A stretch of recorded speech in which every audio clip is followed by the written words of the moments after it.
On the evening of February 28, 2025, tensions ran high inside the White House's Oval Office as Ukrainian President Volodymyr Zelensky arrived for what was expected to be a high-stakes discussion with former U.S. President Donald Trump. The meeting was originally convened to finalize a critical minerals agreement, a proposed bilateral framework designed to enhance Ukraine's economic recovery through shared management of revenues from rare earth elements and other valuable natural resources.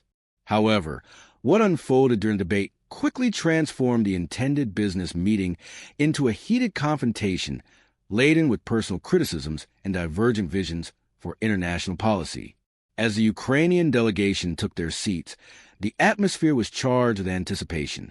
Zelensky, known for his composed and resolute demeanor in the face of geopolitical challenges, entered with a clear mandate: secure a deal that would further strengthen Ukraine's sovereignty and bolster its long-term peace prospects. His delegation was accompanied by key advisors and economic experts, all prepared to navigate the delicate intricacies of the minerals agreement. On the opposite side, Trump arrived with his customary bravado, with his signature comb-over and assertive posture. He was ready to reassert his influence and challenge any notion that Ukraine might be taking American support for granted. Almost immediately, the discussion took a confrontational turn. Trump opened by asserting that Ukraine's negotiating position was weak and that the nation was overly dependent on American support. "Your country has been given nearly $350 billion in aid," Trump declared, his tone both dismissive and accusatory. "Without our help, your conflict would have ended weeks ago. You need to show more respect and gratitude toward America." His words set the tone for the evening, a tone that mixed policy critique with personal jabs. Zelensky responded with measured firmness. "I appreciate the support the United States has provided," he said, emphasizing that the aid was not a handout, but part of a strategic partnership founded on shared values and common interests. But Ukraine's path to peace requires not just military or economic support.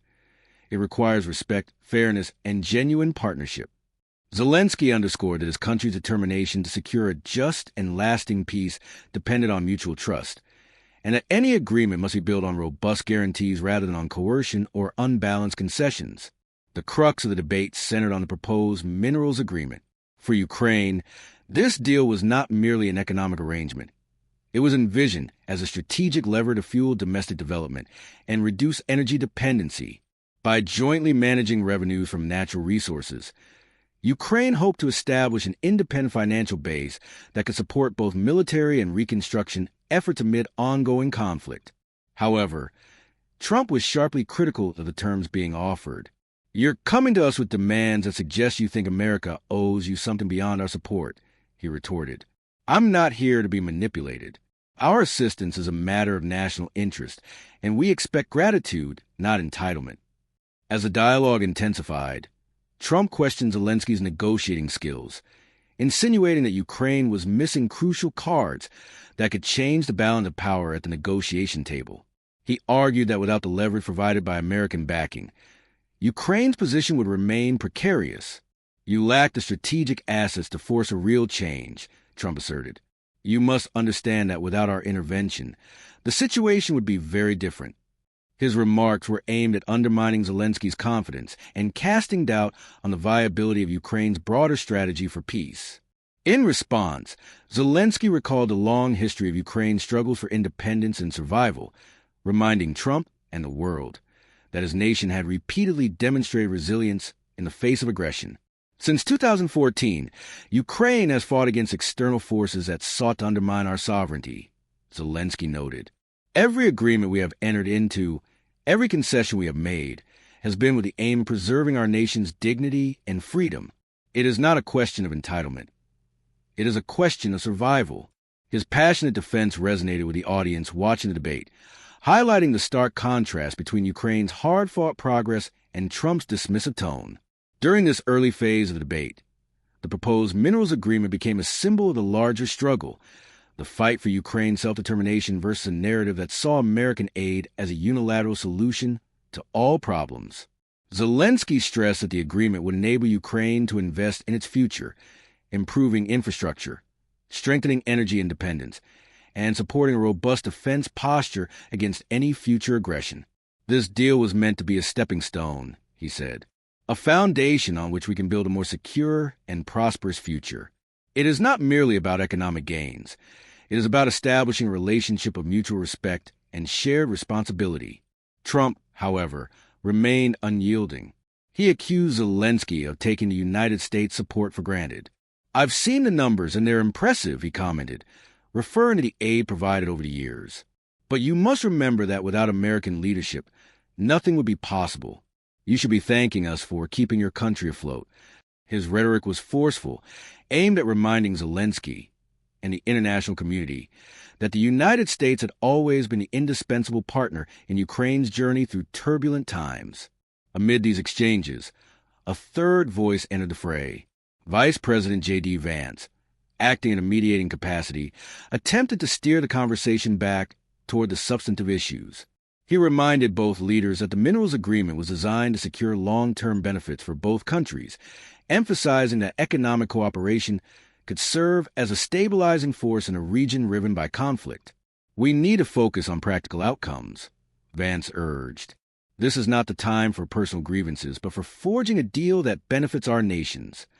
Yet, despite his efforts, the conversation continued to oscillate between policy discussions and personal critiques. As the session unfolded, observers noted that the debate was not simply about the mechanics of a business deal. It had become a stage for two very different worldviews. On one side, Zelensky represented the struggle of a nation seeking not only survival, but also respect and equality on the global stage. On the other, Trump embodied a perspective that equated American assistance with authority, a view that left little room for the nuances of partnership and mutual accountability. The early portion of the debate thus set the stage for a protracted and complex confrontation. With both leaders entrenched in their positions, the meeting began to reveal deeper issues. Questions about national sovereignty, the nature of international aid, and the responsibilities of global leadership in times of crisis.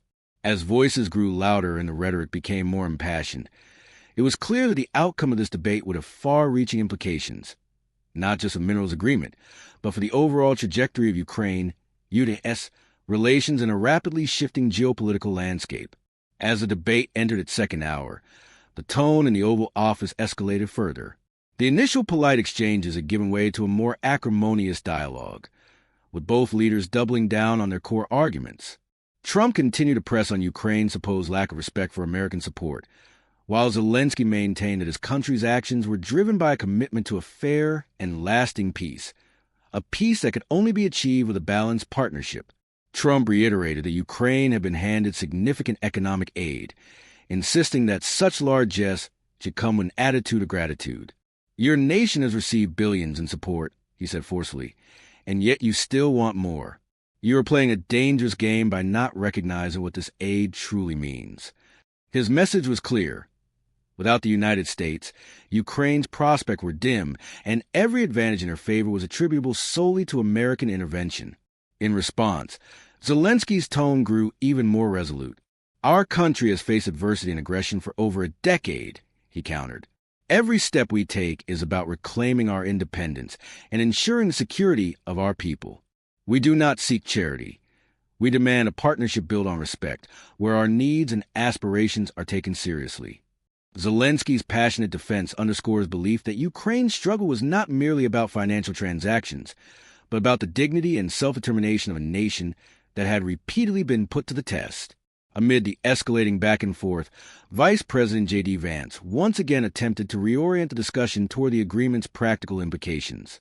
He emphasized that the minerals deal was not a gift, but an investment in both Ukraine's future and the broader stability of the region. "This agreement is about shared prosperity," Vance explained. "It is designed to create a fund that will reinvest in Ukraine's economy and help your country build a resilient infrastructure. In return, both sides benefit from enhanced cooperation and mutual security." Yet even as Vance spoke, the personal nature of the debate persisted, with Trump and Zelensky frequently interrupting each other to make their points. The debate soon turned to the specifics of the minerals agreement. Zelensky outlined the benefits of the proposed deal: joint management of revenues, annual reinvestment in Ukraine's economy, and long-term financial commitments that would underpin national development. This agreement was meant to be a catalyst for change, Zelensky explained. It would enable Ukraine to reduce its dependency on external forces and establish an economic foundation that supports our national defense. His vision was one of economic self-reliance, a stark contrast to Trump's portrayal of Ukraine as perpetually indebted to American support. Trump, however, remained skeptical of the deal's terms. He criticized the negotiations by asserting that the agreement was being presented in a manner that undermined the real value of American assistance. "You're trying to tie us into a deal that makes it seem like we're your benefactors," he argued. "But let's be clear, our support is not an endless resource. It's a strategic advantage that you should leverage, not demand additional favors for." His comments were intended to remind Zelensky that the U.S. role in Ukraine's security and economic recovery was central, and that any deviation from this understanding was unacceptable. As the debate progressed, it became increasingly clear that the underlying issue was not simply the terms of the minerals agreement, but the broader question of how Ukraine should navigate its relationship with the United States. For Zelensky, the debate was about asserting Ukraine's agency and ensuring that any deal respected the nation's hard-won independence. For Trump, it was a reminder that American leadership came with certain expectations, and that any partnership must reflect the substantial sacrifices made by the United States. In the midst of this impassioned exchange, the atmosphere in the Oval Office became almost tangible with tension. When Trump remarked that, without our help, this conflict would have ended weeks ago, Zelensky's retort was immediate and defiant. "I have heard similar promises before from various American leaders, but history has shown that true peace comes only when we stand on equal footing."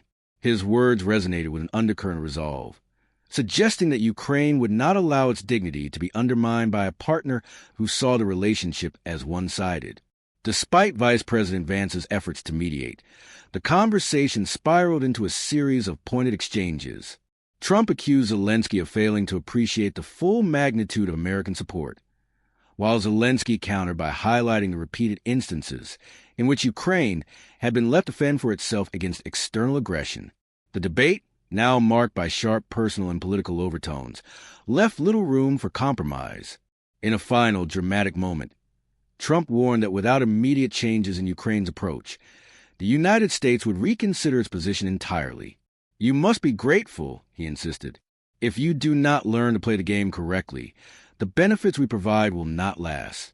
For his part, Zelensky remained steadfast. "I do not play games with the fate of my nation," he declared. "We will continue to fight for our sovereignty, and we will build our future on our own terms, even if that means walking away from an agreement that does not honor our needs." His words were both a declaration of independence and a call to action for his people, reinforcing the idea that Ukraine's path forward will be determined by its own will rather than by the dictates of any external power. In the end, the debate concluded with the abrupt decision to suspend the negotiations on the minerals agreement. Zelensky's delegation, disheartened yet resolute, departed the White House without a deal on the table. The fallout from the confrontation was immediate and far-reaching. Global leaders and international media outlets weighed in on the episode, with reactions ranging from condemnation of Trump's dismissive tone to admiration for Zelensky's unwavering commitment to Ukraine's dignity. Analysts warned that the impasse could have significant ramifications for future U.S.-Ukraine relations, potentially complicating efforts to secure additional support amid ongoing regional instability. As the Oval Office emptied and the echoes of the debate lingered, one thing became abundantly clear. The discussion had exposed deep-seated divisions not only between two powerful figures, but also between differing visions of leadership and partnership in a world marked by conflict and uncertainty. While Trump's rhetoric had emphasized America's unmatched generosity, Zelensky's measured yet firm responses underscored a fundamental need for mutual respect and equity, a need that, in the eyes of many, was critical for achieving true peace. In the aftermath of the debate, diplomatic circles buzzed with speculation about the future of the minerals agreement and what this confrontation signified for broader international order.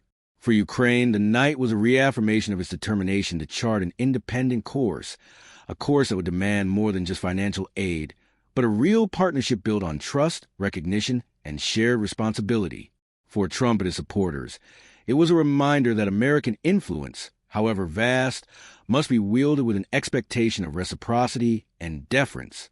And for the global community, it served as a stark illustration of how high-stakes negotiations in today's geopolitical landscape are never solely about policy. They are as much about pride, respect, and the enduring struggle for self-determination.